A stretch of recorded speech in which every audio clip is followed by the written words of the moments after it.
பீகார் முதலமைச்சரான நிதிஷ்குமார் தனது பதவியை ராஜினாமா செய்திருக்கிறார்.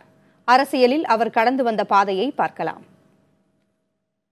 முன்னாள் பிரதமர் இந்திரா காந்தி அமல்படுத்திய நெருக்கடி நிலைக்கு எதிராக நாடு முழுவதும் கிளர்ந்தெழுந்த மக்களை ஒருங்கிணைத்து மாபெரும் போராட்டத்தை முன்னெடுத்த ஜேபி என்று அழைக்கப்படும் ஜெயபிரகாஷ் நாராயணனால் ஈர்க்கப்பட்டு அரசியலில் நுழைந்தார் நிதிஷ்குமார். பொறியியல் பட்டதாரியான அவர் முதன்முறையாக 1977 ஆண்டு பீகார் சட்டப்பேரவை தேர்தலில் ஜனதா கட்சியின் வேட்பாளராக போட்டியிட்டார்.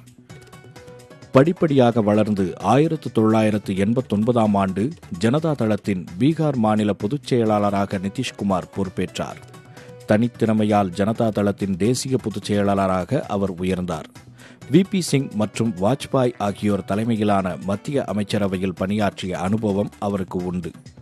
வாஜ்பாய் அரசில் ரயில்வே துறையை கவனித்த நிதிஷ்குமார் 1999 ஆண்டு கைசல் ரயில் விபத்துக்கு பொறுப்பேற்று பதவி விலகினார். 2000 ஆண்டில் பீகார் முதலமைச்சராக பொறுப்பேற்ற நிதிஷ்குமார் சட்டப்பேரவையில் பெரும்பான்மையை நிரூபிக்க முடியாமல் 7 நாட்களில் பதவி இழந்தார். 2005 ஆண்டு பீகாரில் தேசிய ஜனநாயக கூட்டணிக்கு தலைமையேற்று சட்டப்பேரவை தேர்தலை எதிர்கொண்ட அவர் லாலு பிரசாத் தலைமையிலான ராஷ்டிரிய ஜனதா தளத்தின் 15 ஆண்டுகால ஆட்சிக்கு முற்றுப்புள்ளி வைத்தார். பீகாருக்கு ஏற்றம் தரும் வகையில் பல சீர்திருத்தங்களை மேற்கொண்டதற்கு பரிசாக 2010 ஆண்டு தேர்தலிலும் நிதிஷ்குமாரையே தங்களது முதலமைச்சராக பீகார் மக்கள் தேர்வு செய்தனர்.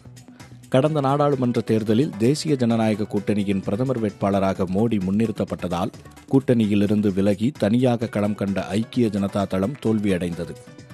தோல்விக்கு பொறுப்பேற்று முதலமைச்சர் பதவியை நிதிஷ்குமார் ராஜினாமா செய்தார்.